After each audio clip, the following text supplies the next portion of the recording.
সেদিন ছিল মায়ের বার্থডে।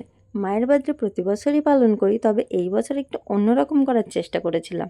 মাকে সারপ্রাইজ দেওয়ার জন্য মায়ের জন্য একটা কিন্তু গোলাপ ফুলের রাস্তা তৈরি করেছিলাম। তারপরে সারপ্রাইজ! মাকে বলেছিলাম, মা ফুলের রাস্তা দিয়ে চুপচাপ হেঁটে এসো। মা কিন্তু চুপচাপ আমাদের কথা শুনছিল, আর মনে মনে কিন্তু ভীষণ খুশি হয়েছিল, যেটা বুঝতেই পারছিলাম। তারপর আমরা কিন্তু কেক কাটার পর্ব স্টার্ট করলাম। কেক কাটার পর Happy birthday! God bless you. May God bless you. Happy birthday, Dear mommy, happy birthday to you. মোমবাতি দেখে কিন্তু, আগুন দেখে বসো। তারপর কেক কাটার পর্ব হলো, কেক খাওয়ার পর্ব হলো। তারপরে মাকে কিন্তু আমরা বললাম যে মা, তোমার জন্য কিন্তু আরও অনেক সারপ্রাইজ আছে, তার জন্য ওয়েট ফর পার্ট 2।